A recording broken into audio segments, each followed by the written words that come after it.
Entonces, con nuestra clase de obra lucana, ahora vamos a hablar sobre la misión en hechos. Y para esto quiero presentarles a nuestro segundo expositor. Él se llama Luis Cornejo, es licenciado en Teología de la Universidad Seminario Evangélico de Lima, licenciado en Educación de la Pontificia Universidad Católica del Perú, magíster en Educación de la Universidad San Martín de Porres y estudiante doctoral en Dallas Theological Seminary. Bienvenido, doctor Luis. Gracias por la presentación. Cuasi doctor, todavía estoy en la etapa final de los estudios y también ejerzo como decano de la Facultad de Teología de la Universidad Seminario Evangélico de Lima. Es un gusto estar esta mañana aquí y después de haber escuchado a mi amigo Darío López, a quien hace años que no veo, tengo el reto de continuar un poco ahora con la segunda parte de la obra para terminar, o todavía hay algo más que decir. Perdón, para empezar, ya yo quiero terminar.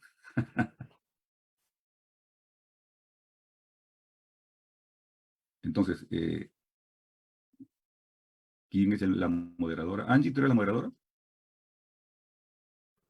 Sí, señor. Entonces, empiezo. Sí, claro que sí. Ok, vamos a empezar con una oración entonces. Amado Señor, queremos como siempre darte a ti la honra y la gloria. Gracias Señor por este espacio que nos permite compartir tu palabra. Gracias por los siervos de ayer y de hoy día que tenemos esta responsabilidad de exponer tu mensaje, los diferentes libros, Señor, también en este caso me toca hablar a mí del libro de Hechos. Gracias, Señor, porque este espacio nos permite, Señor, ser esos heraldos de tu palabra, Señor. Que al acabar esta jornada, tu nombre siempre es amén. Muy bien, permítame compartir la pantalla, por favor.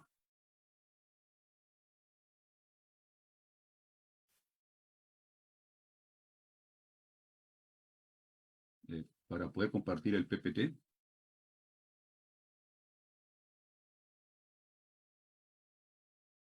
Ok, gracias.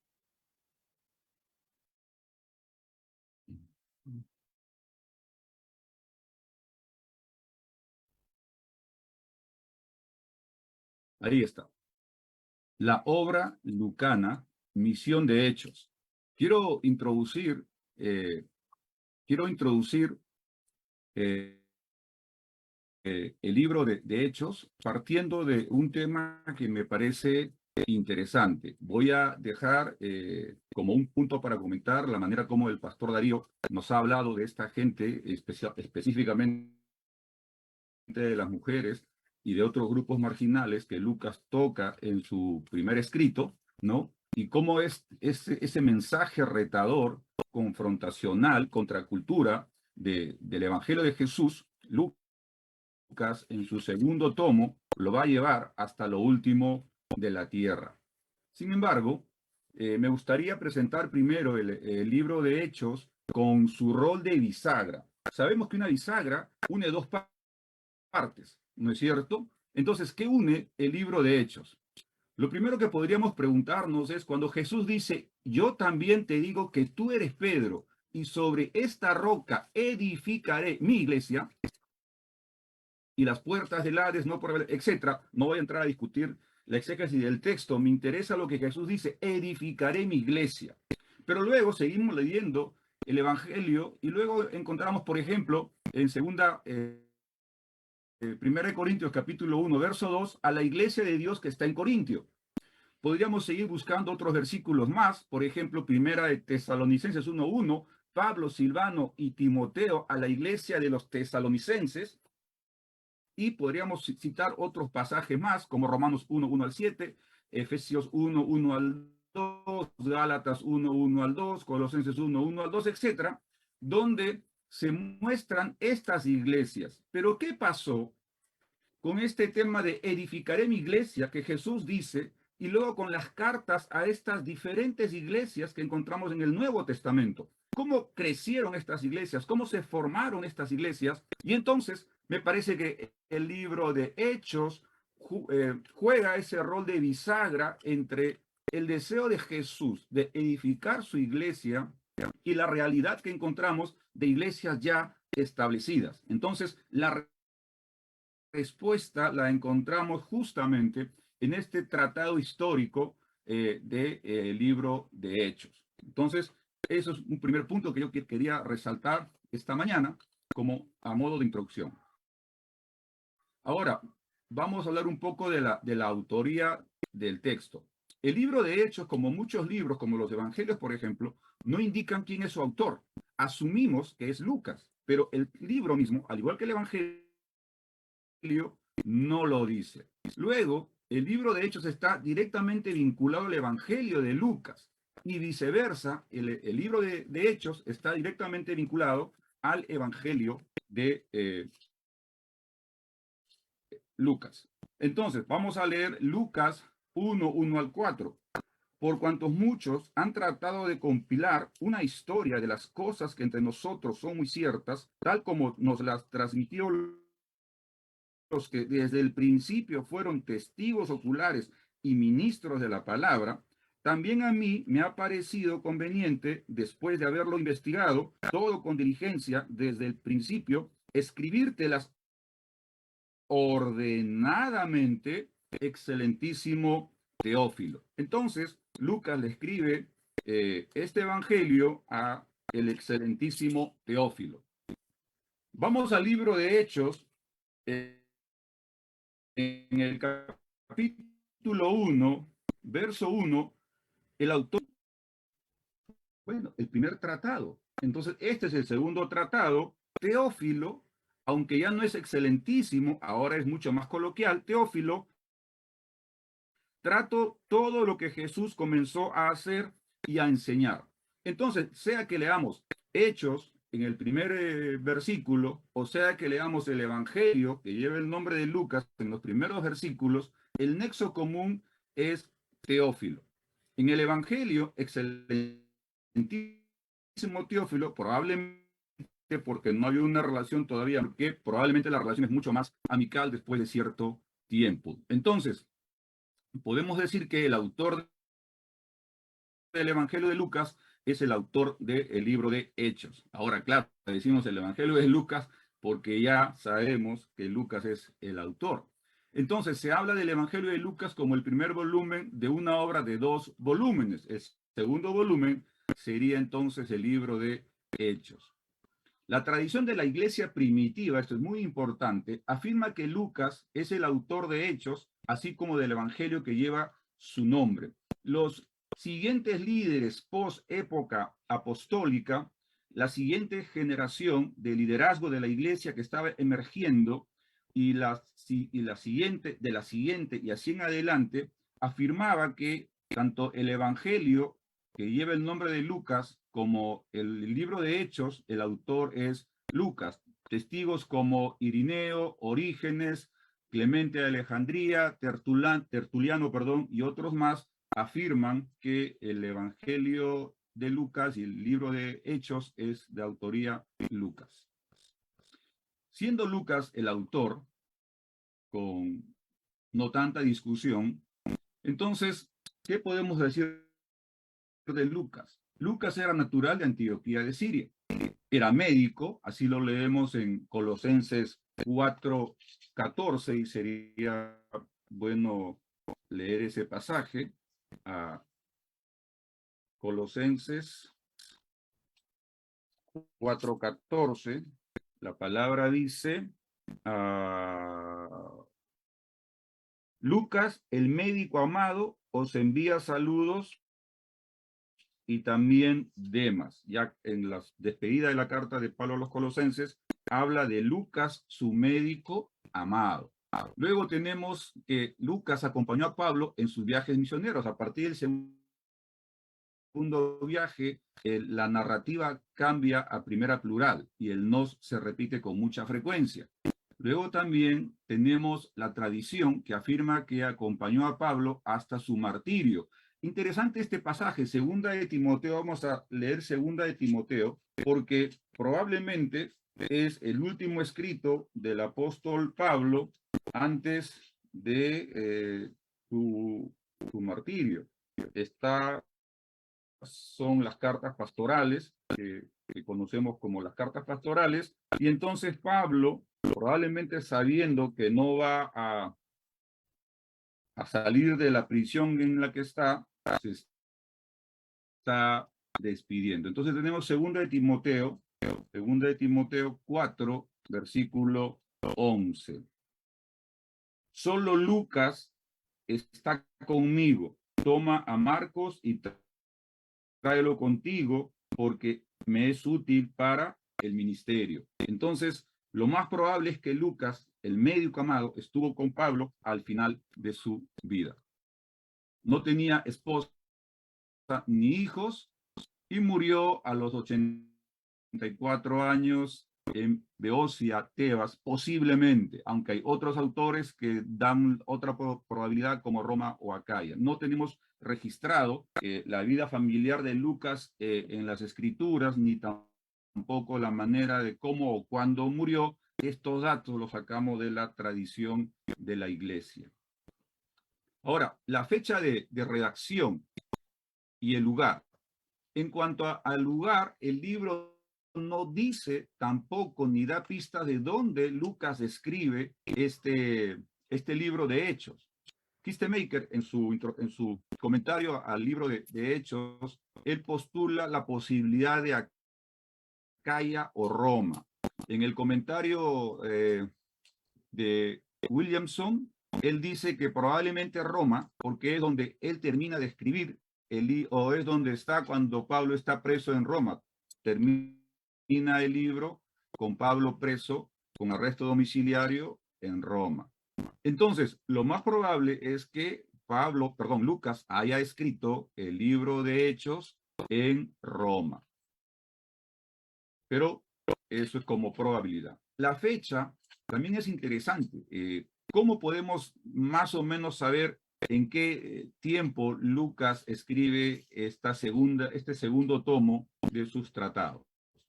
Lo primero que tenemos que tener en cuenta es que se escribió después del Evangelio de Lucas, ¿no es cierto? Porque Hechos 1:1 dice en mi primer tratado. Entonces, la lógica nos dice que Hechos es el segundo tratado y se tuvo que escribir después del primero. No hay que ser un genio para llegar a esa conclusión.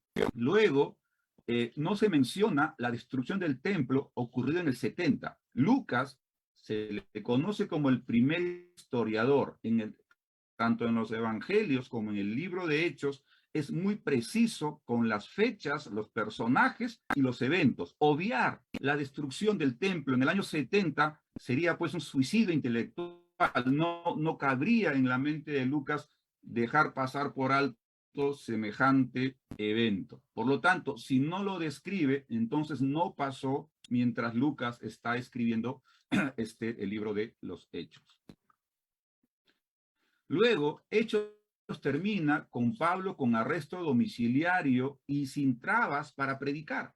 Es decir, cuando llega Pablo preso a Roma y es puesto en una residencia, en una casa, con soldados custodiándolo y él con libertad de recibir personas, allí no hay mayor persecución. Entonces, en ese contexto, Pablo está 2 años preso sin mayores dificultades. Sin embargo, el emperador Nerón incendió Roma y en el año 64 persigue a los cristianos. Entonces tiene que ser antes de este año 64 o en ese mismo año, antes de la persecución, que Lucas terminaría de redactar este segundo tomo, que es el libro de Hechos de los Apóstoles. ¿A quién le escribe Lucas este segundo tomo? Ya lo dijimos hace un momento, ¿no? Ahí está. En el primer relato que escribí, Teófilo, trato de todo lo que Jesús comenzó a hacer y a enseñar. Y Lucas 1:3, también a mí me ha parecido conveniente, después de haberlo investigado, todo con diligencia desde el principio, escribírtelas ordenadamente, excelentísimo Teófilo. Entonces, vemos que el destinatario es Teófilo, el excelentísimo Teófilo del Evangelio y el Teófilo coloquial en el libro de Hechos. Ahora, de hecho, este excelentísimo indicaría que Teófilo era de una clase social pudiente, con algún cargo importante, de ahí la manera como Lucas le trata en el Evangelio, ¿no?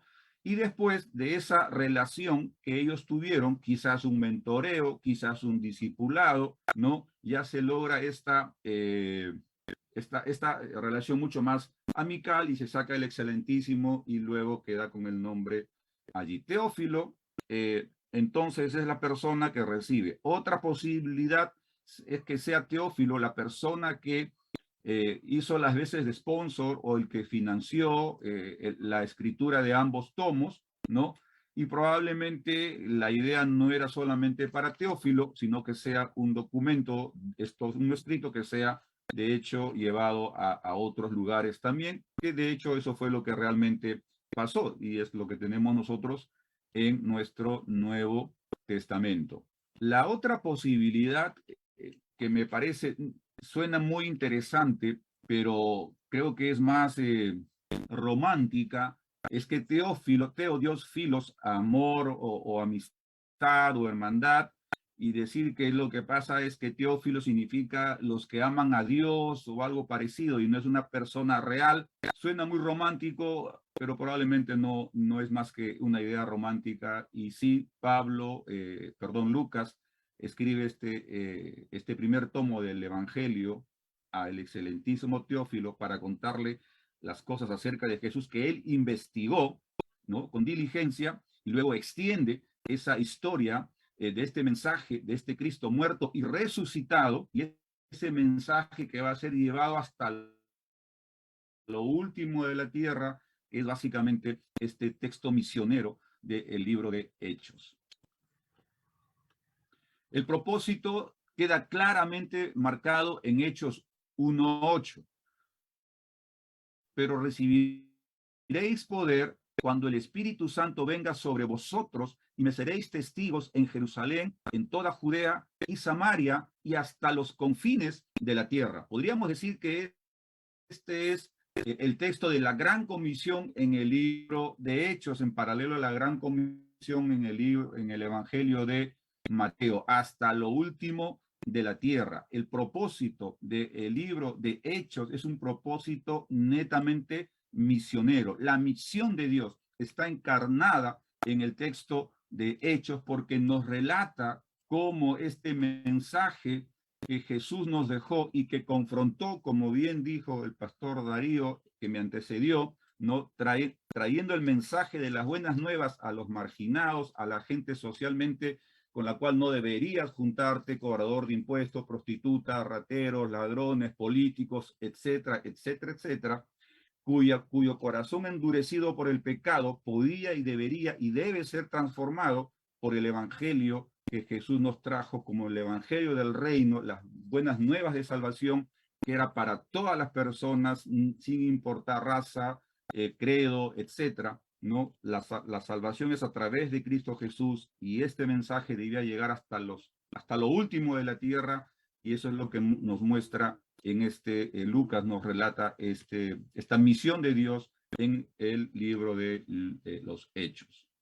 Ese es el propósito, desde mi perspectiva, del Evangelio, del Lucas en Hechos. Algunas peculiaridades en el libro de Hechos. La primera peculiaridad que podemos mostrar ahí es lo que acabo de decir, que es un libro eminentemente misionero.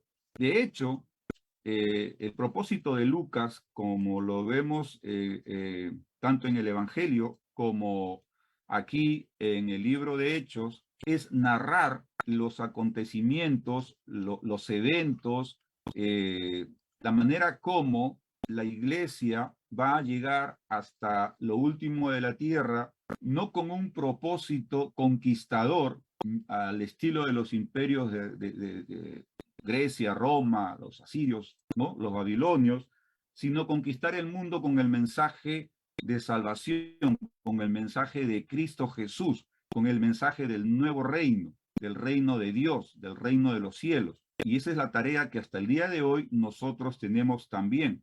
la única manera que nuestra sociedad, la única manera que los grupos marginales desaparezcan es cuando el corazón endurecido por el pecado es transformado por el evangelio de salvación que solo Cristo trae. No hay otra forma. Y ese evangelio tiene que llegar, debe de llegar hasta lo último de la tierra. Es la tarea de las iglesias el día de hoy, ¿no? De ser agentes misioneros del mensaje de salvación que debe salir de nuestras cuatro paredes muy cómodas en las iglesias y trascender a la sociedad para que esta sociedad sea transformada por el poder del Evangelio de Cristo Jesús. Entonces, una peculiaridad en el libro de Hechos es justamente ese tono misionero. Luego, relata básicamente los hechos de Pedro y de Pablo. Los primeros 12 capítulos del libro de Hechos, Lucas se centra en la persona de Pedro. Y del capítulo 13 hasta el final del libro, Lucas se centra en la vida de Pablo. Y podríamos decir entonces que en vez de llamarse Hecho de los Apóstoles, podrían llamarse Hecho de los Apóstoles Pedro y Pablo, o los Hechos de Pedro y Pablo, pero estaríamos dejando de lado la presencia transversal del Espíritu Santo y el personaje principal, Cristo Jesús, el Cristo resucitado, ascendido a los cielos con la promesa de regresar en el primer capítulo del libro de Hechos, ¿no es cierto? Pero si uno lo mira fríamente, en los primeros 12 capítulos, el personaje principal es Pedro. Digamos, no quiero dejar de lado a Jesús y al Espíritu Santo porque corren transversalmente, ¿no? Pero Pedro es la figura en los primeros 12 capítulos y Pablo,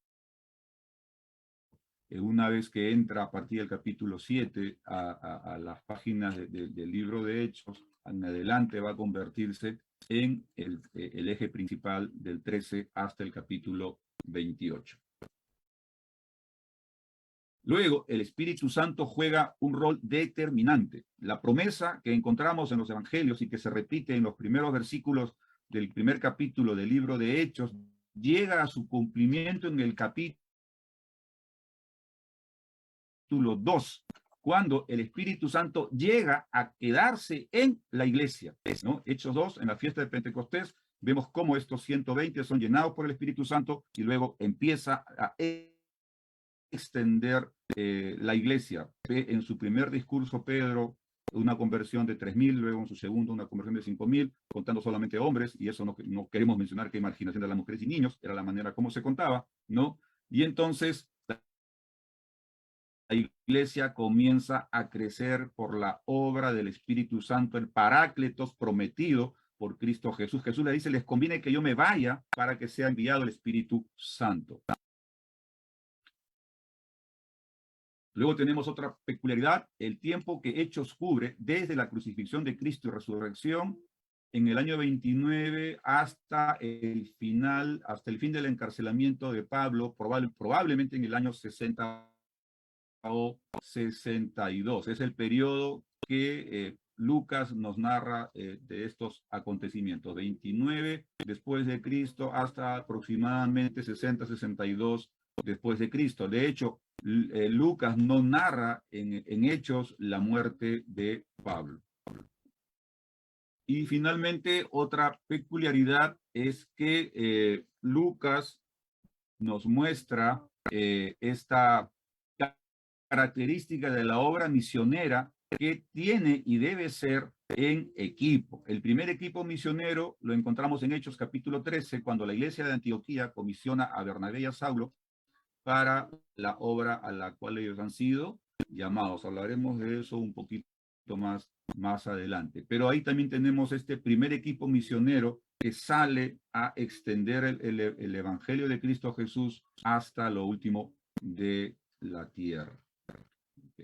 Quiero compartir con ustedes este cuadrito, este gráfico que nos muestra el libro de Hechos y las cartas que Pablo escribe, ¿no? Ustedes tienen ahí, por ejemplo, en esta línea de tiempo, Ascensión de Cristo, capítulo 1 del libro de Hechos, y nos vamos hasta el capítulo, hasta el año 59-60, en el último capítulo del libro de Hechos, que nos narra el viaje de Pablo a Roma y Pablo quedando preso ahí. En esa línea de tiempo, ¿qué tenemos? Por ejemplo, tenemos Pentecostés, capítulo 2 de Hechos, muerte de Esteban en el capítulo 7, la conversión de Pablo en el capítulo 9, Pedro y Cornelio en el capítulo 10 de Hechos, Bernabé y Pablo son enviados a Antioquía, Hechos 12, y luego tenemos ahí el primer viaje misionero entre el 46 y el 48 después de Cristo, que se narra entre Hechos capítulo 13, verso 4 a Hechos 14, verso 28. Y aquí viene la primera observación. Al acabar el primer viaje misionero y dar cuentas a la iglesia de Antioquía, y antes de preparar el segundo viaje misionero, posiblemente Pablo escribe la carta a los Gálatas. Anteriormente se citaba Gálatas entre el 52 y el 53 en el contexto del tercer viaje misionero. Los estudios últimos dan fe de que probablemente las cartas a los Gálatas calzan mejor en el contexto de esta previa al concilio de Jerusalén en el capítulo 15 del libro de Hechos. O sea, creo que ese contexto es mucho más propio para lo que Pablo escribe en la carta a los Gálatas. Luego tenemos el concilio de Jerusalén, Hechos 15, en el año 49 aproximadamente después de Cristo, y 9 al 52, esto está en Hechos 15 a Hechos 18, 22. Casi finalizando el primer viaje, segundo viaje misionero, Pablo escribe la primera y segunda carta a la iglesia de Tesalónica. Luego tenemos el tercer viaje misionero entre el 53 y el 57 después de Cristo, narrado en los capítulos 18, 23 al 21, 17, y en el contexto del tercer viaje misionero, Pablo escribe la primera y segunda carta a los Corintios, o en todo caso, las dos cartas canónicas que tenemos nosotros a la iglesia de Corintios, porque lo más probable es que Pablo haya tenido más correspondencia con la iglesia de Corintios que estas dos que tenemos en el canon del Nuevo Testamento. Entonces, ahí tenemos la fecha, probablemente 55, después de Cristo, contexto, tercer viaje misionero, y Pablo ya al regresar del tercer viaje misionero escribe la carta a la iglesia de Roma, igual en el contexto del tercer viaje misionero. Luego tenemos el viaje de Pablo a Roma, cuando es tomado preso y Pablo apela a ser juzgado por el César entre el 59 y el 60, Hechos 27 hasta el final del Evangelio, del libro de Hechos 28, 16, allí tenemos. Ahora, Pablo está preso en Roma por 2 años con arresto domiciliario y aquí escribe lo que conocemos como las cartas de la prisión, la carta a la iglesia de Éfeso, Colosas, a Filemón y Filipenses, ¿no? En ese orden, primero Éfeso, luego Colosenses, luego Filemón y después Filipenses. Ahí está. Ahí termina el libro de Hechos. Sin embargo, para continuar con la línea de tiempo de Pablo, hay un cuarto viaje, no se sabe, ¿no? De hecho, lo que sí sabemos es que escribe entre el 63 y el 65, primera de Timoteo y Tito, en ese mismo periodo, y luego sabemos que hay una segunda, si no tercera prisión de Pablo en Roma, de la cual Pablo sabe que no va a salir libre en esta ocasión, y entonces escribe su carta de despedida, que es segunda de Timoteo, entre el 67 y el 68, donde supuestamente Pablo muere allí en Roma. ¿Ok? Entonces, eso nos da a nosotros una idea de cómo el libro de Hechos nos narra desde la ascensión del 1 hasta la prisión de Pablo en Roma con arresto domiciliario por 2 años. 2 años calendario, Pablo quedó preso y luego fue liberado. Solamente Lucas nos narra que está allí preso. Entonces, desde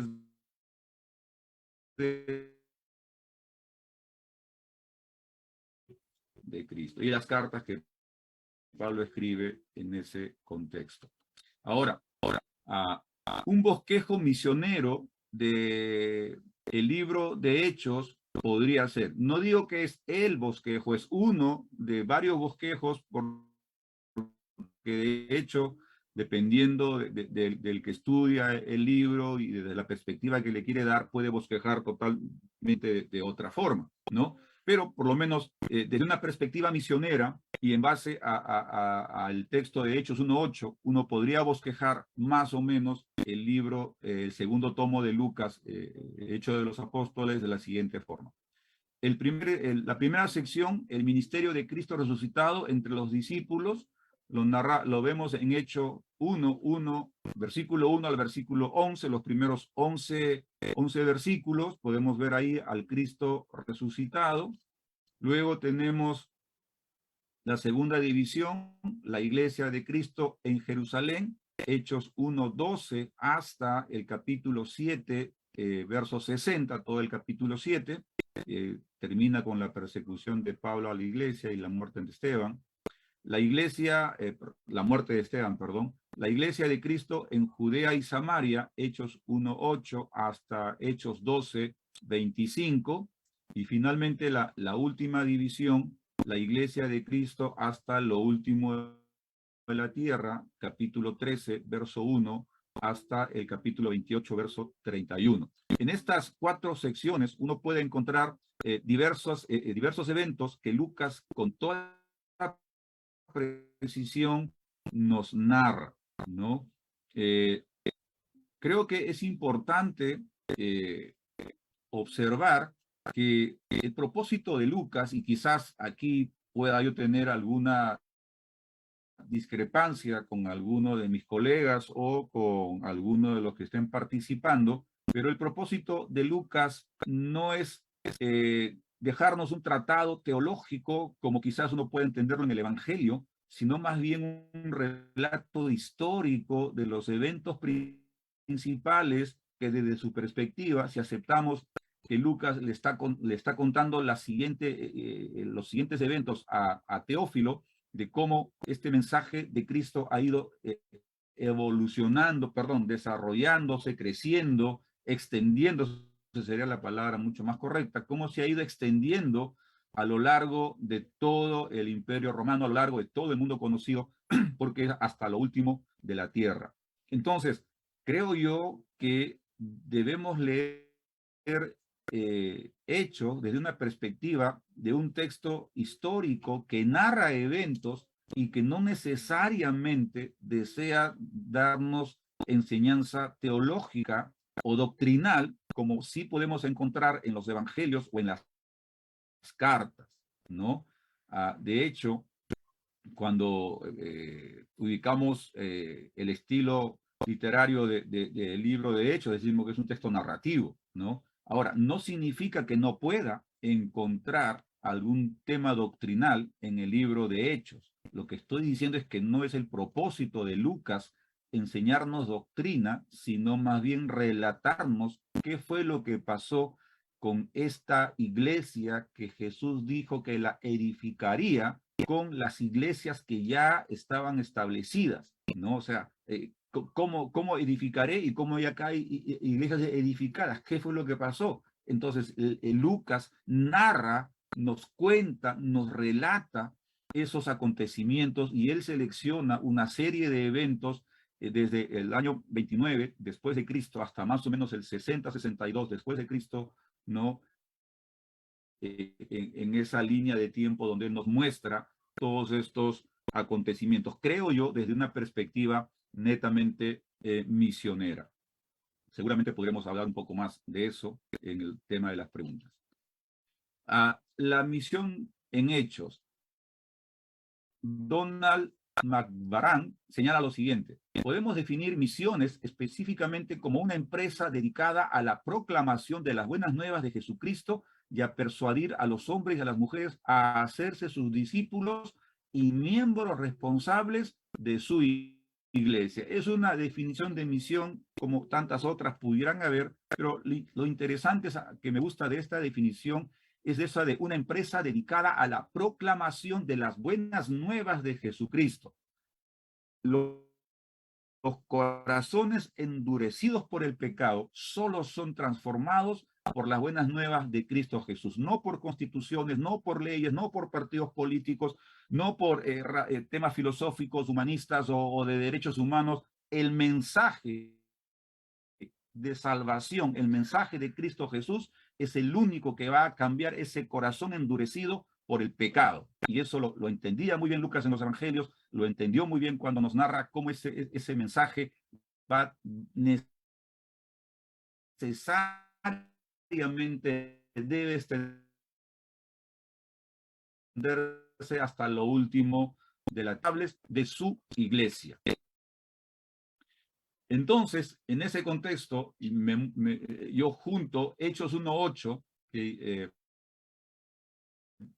ya lo leímos, pero quizá valga la pena volver a leer, pero recibiréis poder cuando el Espíritu Santo venga sobre vosotros, capítulo 2 del Hechos, más adelante, siguiente capítulo, y me seréis testigos en Jerusalén, ahí nomás, en Judea, un poquito más allá, en Samaria, un poquito más allá, y hasta lo último de la tierra, más allá, ¿no? Donde Pablo llega a Roma. Pero Pablo en Roma, y recuerden que Pablo escribe la carta a los romanos al regreso del tercer viaje misionero, él dice lo siguiente, capítulo 15, versos 23 y 24, pero ahora, no quedando ya más lugares para mí en estas regiones, contexto, Pablo está terminando su tercer viaje misionero, está de regreso ya a Jerusalén, iba a ir a Antioquía, pero ya es otro tema, ¿no? No quedando ya más lugares para mí en estas regiones, y puesto que por muchos años he tenido un gran deseo de ir a vosotros, cuando vaya a España, iré a vosotros. Pablo quiere ir a España,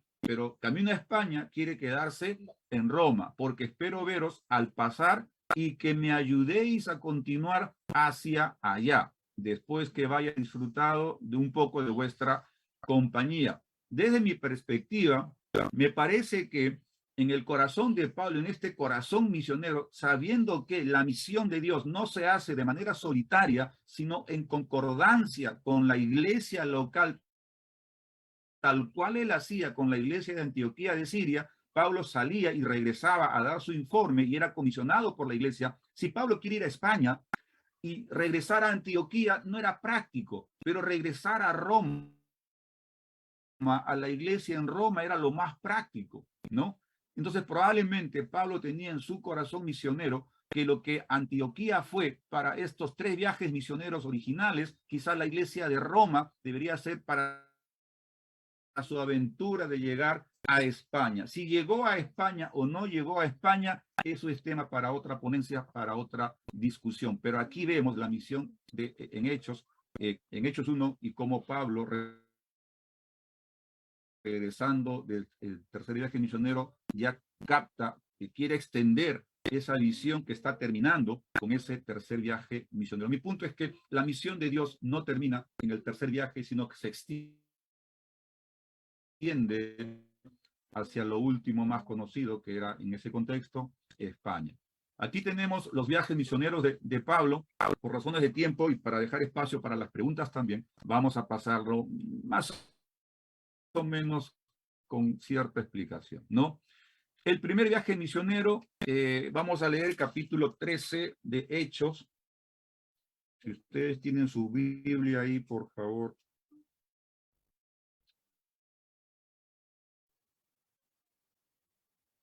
Capítulo 13, ahí empieza esta aventura misionera del apóstol Pablo.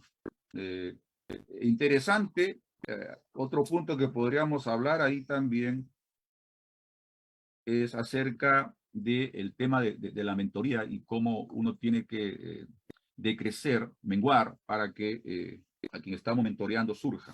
Capítulo 13, verso 1 en adelante.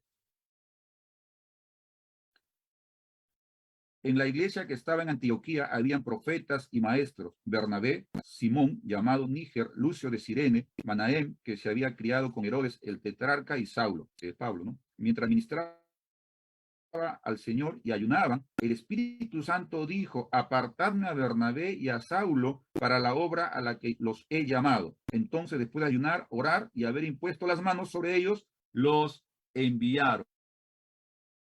Y así empieza el primer viaje misionero. Salen de la iglesia de Antioquía, que sería el centro misional de Pablo, su centro de operaciones, por Salamina, Chipre, luego por Pafos, Pergue, va a Pisidia, Antioquía, Iconio, Listra, Derbe, y en vez de llegar a Tarso, su casa, para visitar a su mancha brava, de Derbe regresa por Listra, Iconio, Antioquía, ¿no? Colosas, y de ahí se embarca y llega a Seleucia y de ahí a Antioquía. Es un primer viaje misionero, un viaje explorador, no tan largo como vamos a ver los otros dos, y así empieza extender hasta lo último de la tierra. El segundo viaje, está narrado en Hechos 13, 4 al 14, 28 y entre el 46 y el 48 después de Cristo, ¿no? Después, finalizado el primer viaje y antes de ir hacia Jerusalén, Pablo posiblemente escribe la carta a la iglesia de los Gálatas, la zona de Galacia, ¿no? Muy bien. Luego tenemos el segundo viaje misionero. Este es un poquito más largo. Ustedes saben que Pablo tiene, vamos a 1539, solamente la introducción al segundo viaje misionero. 1539. Después de algunos días, Pablo dijo a Bernabé, volvamos y visitemos a los hermanos de todas las ciudades. Pablo toma la iniciativa, donde hemos proclamado la palabra del Señor para ver cómo están. Bernabé quería llevar también con ellos a Juan, llamado Marcos, pero Pablo consideraba que no debía llevar consigo a quien había desertado en Panfilia en el primer viaje y no lo había acompañado en la obra, y ahí hay un pleito muy fuerte de Pablo y Bernabé. Bernabé se pone en sus sienes, vamos con Juan Marcos. Pablo dice no, se pelean y se separan, ¿no? Pablo, entonces, en vez de seguir la ruta del primer viaje y irse hacia Chipre, se va en la zona contraria, ¿no? Como vemos ahí en el mapa. De Antioquía se va a Tarso de Cilicia, Derbe, Listra, y ustedes pueden ver todo el recorrido, y luego regresa. Y Bernabé con Juan Marcos van hacia Chipre. En este segundo viaje misionero, aquí encontramos en Corintio que Pablo escribe la primera y segunda carta a la iglesia de Tesalónica. Entonces, los líderes se pueden discutir, los líderes pueden separarse, pero los líderes pueden reencontrarse en el futuro, y más adelante vamos a ver a Pablo pidiendo a Juan Marcos, el autor del Evangelio, ¿no? Y han permanecido, y con Bernabé también en una muy buena relación. Peleen, pero no se vuelvan enemigos para toda la vida, muchachos. El tercer viaje misionero, tenemos ahí 53 al 57, 18-23 al 21-17. Aquí Pablo escribe casi la misma ruta del segundo viaje, un poco más extensa hacia la zona de Grecia, ¿no? Y luego regresa, pero no a Antioquía, porque quiere ir a Jerusalén, y ahí es donde es tomado preso al finalizar el tercer viaje misionero. Aquí tenemos primero la carta que Pablo escribe a la iglesia de Corintio, ¿no? La primera carta en el 53, la segunda carta posiblemente en el 55 en Macedonia, y luego ya casi al empezar el retorno en Corintio, escriben en Cencrea, específicamente la carta a los romanos en el 57, y ahí ya empieza el retorno del tercer viaje misionero. Y luego tenemos ya el viaje de Pablo a Roma, ¿no? Ya Pablo está preso entre el 59 y el 60, que son los últimos capítulos del libro de Hechos. Pablo está preso en Roma, y ahí escribe las cartas conocidas como las cartas de la prisión. Ya dijimos Éfeso, Colosenses, Filemón y Filipenses, y ahí cierra el libro de Hechos. Entonces, la tarea del cristiano es extender el reino de Dios hasta lo último de la tierra. Y quiero terminar este tiempo como termina como termina el libro de Hechos. Y Pablo se quedó por 2 años enteros en la habitación que alquilaba y recibía a todos los que iban a verle. Versículo 31. Predicando el reino de Dios y enseñando todo lo concerniente al Señor Jesucristo con toda libertad y sin estorbo. Nerón todavía no había incendiado Roma y todavía no se había desatado las grandes persecuciones contra los cristianos, y es lo que tenemos ahora en nuestro contexto. Podemos predicar el Evangelio de Cristo Jesús con toda libertad y sin estorbos.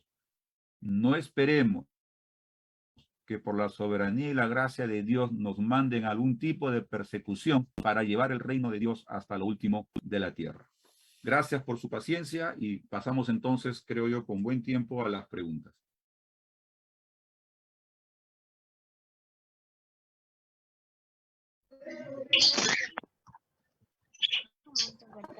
Muchas gracias, de verdad, por esa clase tan bonita, tan llena de datos importantes. Creo que los datos nos ayudan a comprender mucho mejor el libro. Cuando tenemos datos históricos y empezamos a leer la Biblia, creo que eso nos ayuda a comprender mucho mejor. Muchas gracias. Y también quiero resaltar el hecho de que nos recuerde que debemos ser esos agentes misioneros, seguir llevando la palabra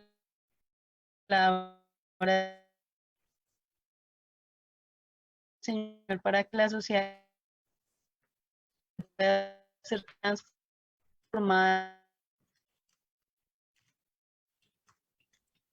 Muy bien. Creo que tenemos 4 manos levantadas. No sé si me están saludando, quieren preguntar. Quizás vamos por los segundos que me quieren saludar y no vamos a las preguntas. Pero empecemos con Isidro. Breve, concreto, directo al punto, como Lucas, hermanos. Sí, profesor, muchas gracias por las enseñanzas. Solo la pregunta con el tema de la muerte de Pablo. Entonces él muere 2 años antes de la destrucción del templo de Jerusalén. Si nos vamos al registro escritural, no tenemos el relato en el Nuevo Testamento de cómo murió el apóstol Pablo. Tenemos lo que la tradición de la iglesia dice, ¿no? Y de hecho, el 29 de junio se celebra el sacrificio de San Pedro y San Pablo, y feriado en Perú por lo menos, ¿no? La tradición dice que Pablo muere decapitado y Pedro crucificado boca abajo porque no merecía tener la muerte de su Señor. Pero eso no es palabra de Dios, es la tradición, ¿no? Pero Lucas no narra ese evento, por lo tanto, cuando Lucas cierra el libro de Hechos, Pablo está preso con arresto domiciliario, con cierta libertad en Roma. A Rocío y después Franco.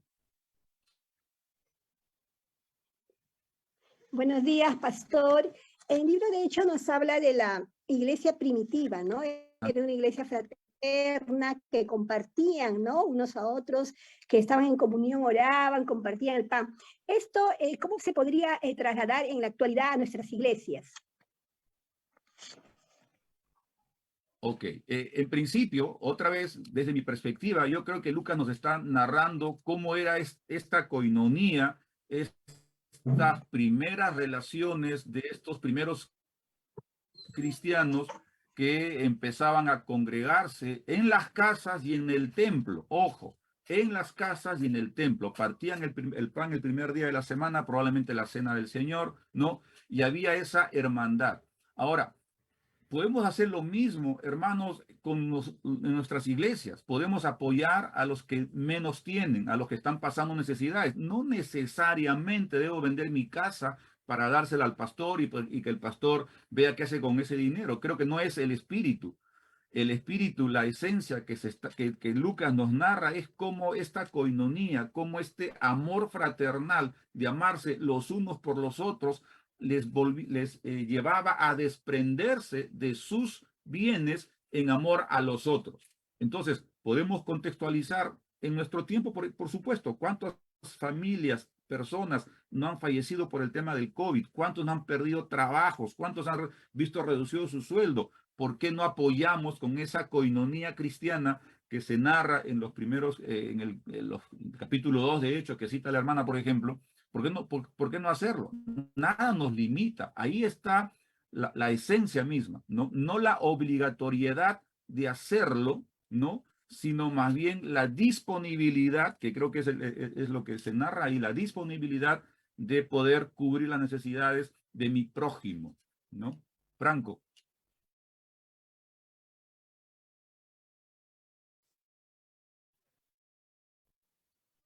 Ok, sí, ¿se me oye? Ahora sí. Ok. Em, Dios los bendiga y gracias por la explicación.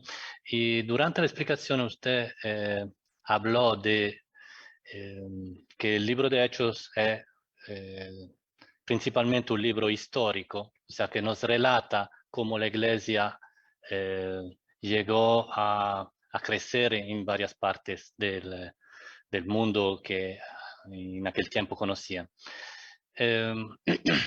Yo pero... ¿Puede sí, repetir, por favor, que perdí el sonido? sí, que principalmente usted dijo que el libro de Hechos es un libro histórico, no teológico, o del cual se pueda extrapolar enseñanzas generales para obedecerlas a las letras. O sea,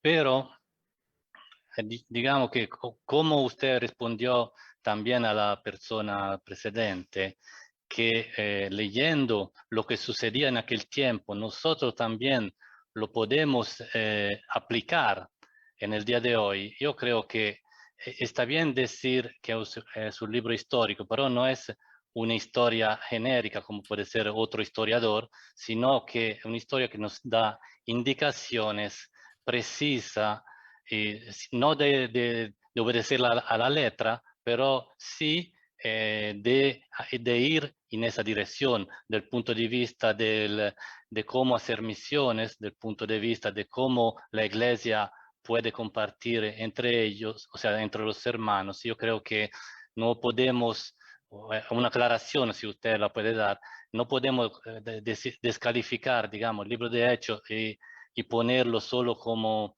un relato histórico. No sé si Sí, es una pregunta, gracias. afirmación, digamos. Gracias, Franco, porque me permite quizás aclarar un poquito más el tema. Desde ningún punto de vista estoy queriendo decir que el libro de Hechos es un libro histórico a lo Basadre en el Perú y solamente, no, es palabra de Dios, inspirada por Dios y tiene su propósito porque está dentro del canon y Dios quiso dejarnos escrito así, ¿ok? Pero, por ejemplo, ¿dónde está este texto que dice que Dios ama que debemos dar según como dispuso nuestro corazón? ¿Recuerdan? Dios ama al dador alegre. ¿Dónde está? ¿Alguien sabe? ¿Alguien lo puede decir? Verbalmente yo sé que están hablando, pero no les entiendo. ¿Dónde encontramos cuando Pablo dice que Dios ama al dador alegre y cada uno disponga como Dios puso en su corazón? Creo en 2 de Corintios. Muy bien. Y las cartas son principalmente doctrinales. ¿Dónde encuentro el ejemplo práctico, escritural, de ese dar como Dios dispuso en nuestro corazón? En el libro de Hechos, por ejemplo, capítulo 2.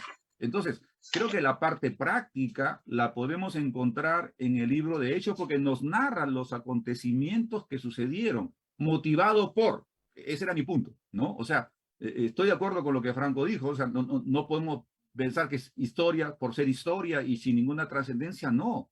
Yo creo que Hechos nos ilustra perfectamente muchas verdades teológicas que encontramos o en los evangelios o en las cartas. La forma práctica de llevar esas enseñanzas doctrinales las puedo ilustrar perfectamente en el libro de Hechos porque nos narra tal cual pasó. Y no sé si con eso aclaré a Franco su inquietud, por si acaso creo en la ignorancia de las escrituras. Muy bien. Había dicho que seguía, no me acuerdo quién, pero bueno, Antonio. Muy buenos días, pastor. Quisiera, ¿no? De acuerdo al libro de los Hechos, ¿no? Vemos como los discípulos, ¿no? La visión que tuvo Jesús a sus discípulos también en el tiempo de los Hechos, ¿no? Dice que ellos se sometieron a Dios durante 40 días en el aposento alto y recibieron el poder del Espíritu Santo, ¿no? Donde se convirtieron 2.000, 5.000 personas, de ahí se formó la iglesia primitiva. Y la iglesia primitiva, sabemos que es el libro de los Hechos, es un libro histórico, pero nos narra cómo Dios usó a la iglesia primitiva, ¿no? Con un solo propósito de anunciar el mensaje de la palabra de Dios. Sabemos que escogió a Pablo, ¿no? Para llevar esa misión.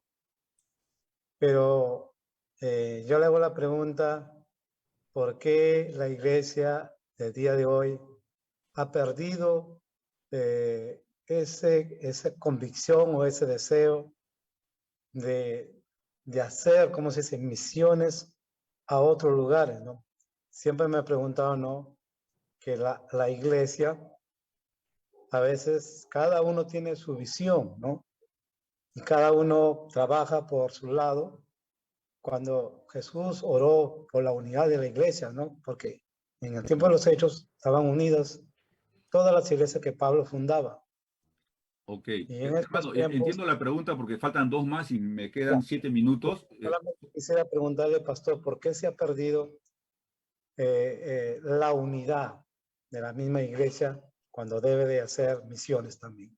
Sí. 2 razones bien concretas, parafraseando a Jesús, por la dureza del corazón. Hablaba en el contexto de carta de divorcio, pero el principio es el mismo. La dureza del corazón del cristiano que se acomoda a sus 4 paredes y que cree que lo que está bien hacia adentro está perfecto para ellos, pero el mensaje no es hacia adentro, es hacia afuera.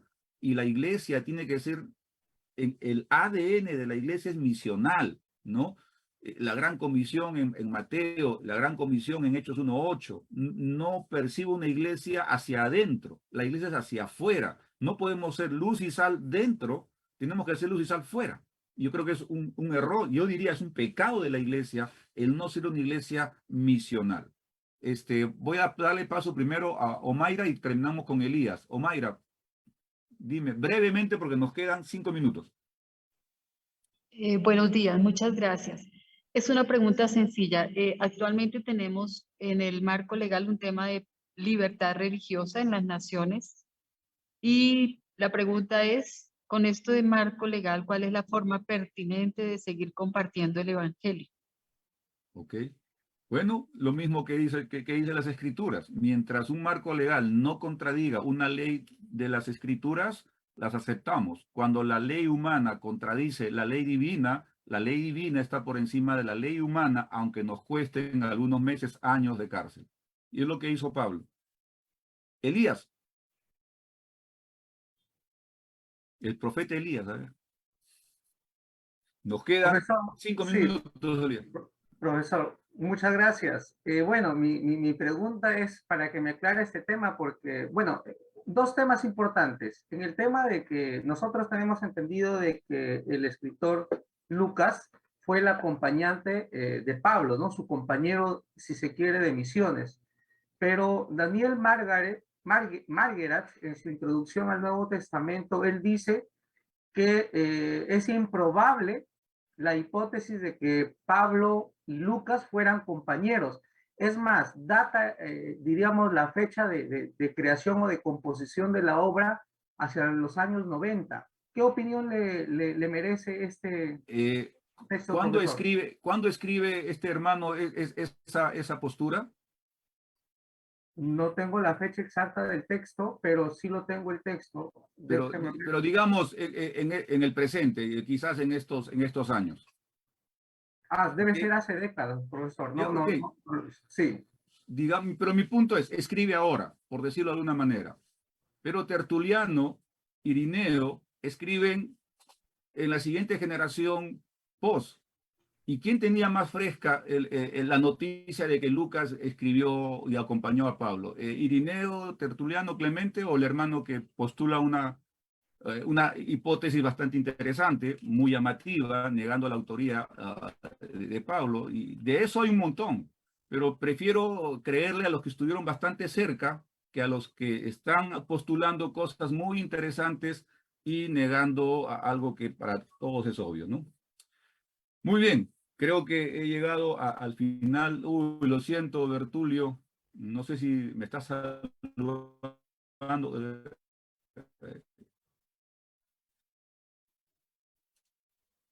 2 minutos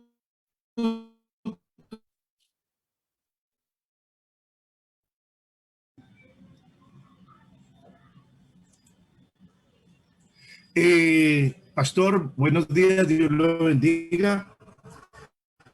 Bueno, a mí me queda como, quisiera que me diera un poquito de más luz cuando tú dijiste acerca del evento de la iglesia. No es el propósito de Lucas enseñar doctrina, sino relatar lo de la edificación de la iglesia. De pronto, ¿no será que hay que verlo como algo más integral, tanto histórico, teológico como doctrinal?